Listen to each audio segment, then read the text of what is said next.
La teoría de la aguja hipodérmica fue propuesta por Harold Laswell en su libro Técnicas de propaganda en la Guerra Mundial, de 1927, donde identifica los mecanismos de persuasión y afirma que la propaganda permite la aprobación de las masas a ciertos planes políticos a través de la manipulación de los medios. La teoría de la aguja hipodérmica, también conocida como teoría de la bala mágica, nació al observarse los efectos y consecuencias de la propaganda durante los años 20 y 30, pero comenzó a tomar un gran auge y a desarrollarse la teoría durante el final de la Primera y el principio de la Segunda Guerra Mundial, donde el régimen nazi utilizó la propaganda para controlar a las masas.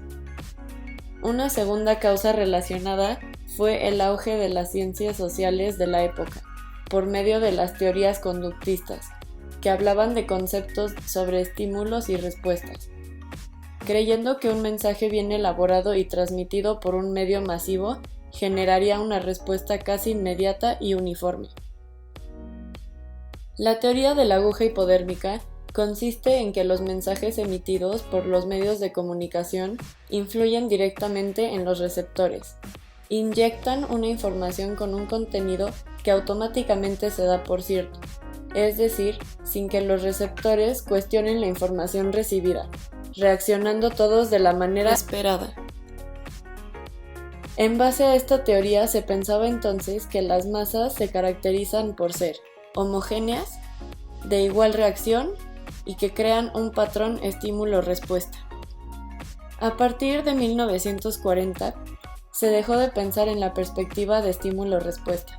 Se propusieron tres variables que cuestionaban el impacto directo de los medios a las masas.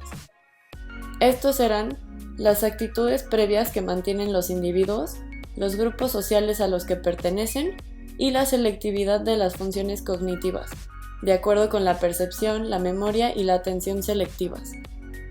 Se creó el paradigma de los efectos mínimos o limitados.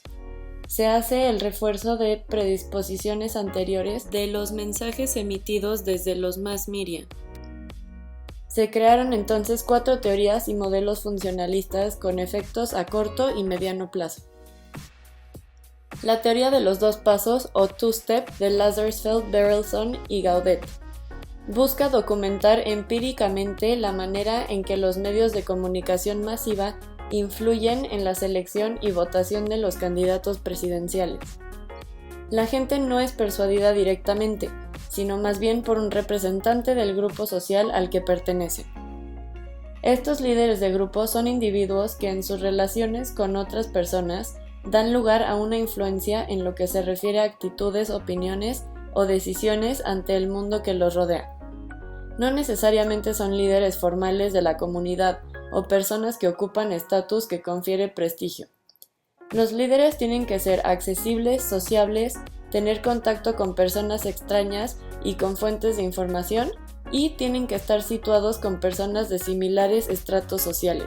El modelo de flujo de información constituye en que la información fluye de los medios a los líderes de opinión.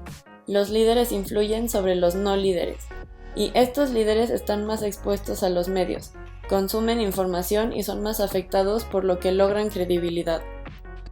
El hallazgo de esta teoría fue que se descubrió el papel de la influencia personal sobre la influencia de las masas en la esfera política. El segundo modelo es el funcionalista de Harold Laswell. Se publicó en 1948, en su artículo Estructura y función de la comunicación de masas. En el mismo es posible explicar el comportamiento de las masas como la respuesta ante distintos estímulos. Debemos tener en cuenta que durante este periodo se consolidaron 2 grandes medios de comunicación, el cine y la radio. Ambos se convirtieron rápidamente en instrumentos de la propaganda política. Cuando se habla de la comunicación persuasiva, se habla de una comunicación intencional, que da lugar a la creación de opiniones y actitudes, y con esa, aumenta o disminuye la intensidad de las opiniones previas. Produce que haya un desplazamiento de opiniones hacia el opuesto. Laswell formula las siguientes preguntas: ¿quién dice qué, mediante qué canal, a quién y con qué efecto? Se habla entonces del comunicador, el mensaje, el medio, el receptor y el efecto. La teoría de la disonancia cognitiva de Leon Festinger explica cómo las personas intentan mantener su consistencia interna. Sugirió que los individuos tienen una fuerte necesidad interior que les empuja a asegurarse de que sus creencias, actitudes y su conducta son coherentes entre sí. Cuando existe inconsistencia entre estas, el conflicto produce a la falta de armonía, algo que la gente se esfuerza por evitar.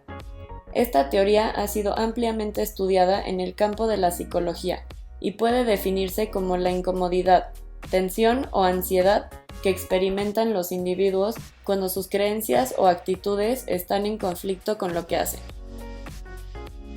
Festinger dice que los humanos tenemos una necesidad por adquirir información, exposición selectiva, percepción selectiva, interpretación selectiva y memoria selectiva. De esta forma acomodamos nuestra razón por conveniencia. Finalmente, la última teoría es la de los usos y gratificaciones de Katz y Gurevich. Se propuso la idea de que quizás, más que centrar la atención en lo que los medios masivos hacen a la gente, habría que evaluar qué es lo que la gente hace con los medios. A partir de 1940, esta corriente investiga qué es lo que la audiencia hace con los medios. Por ejemplo, examina los usos que se les da, el contenido, las necesidades que se satisfacen usando esos medios y las gratificaciones que se derivan de esos usos.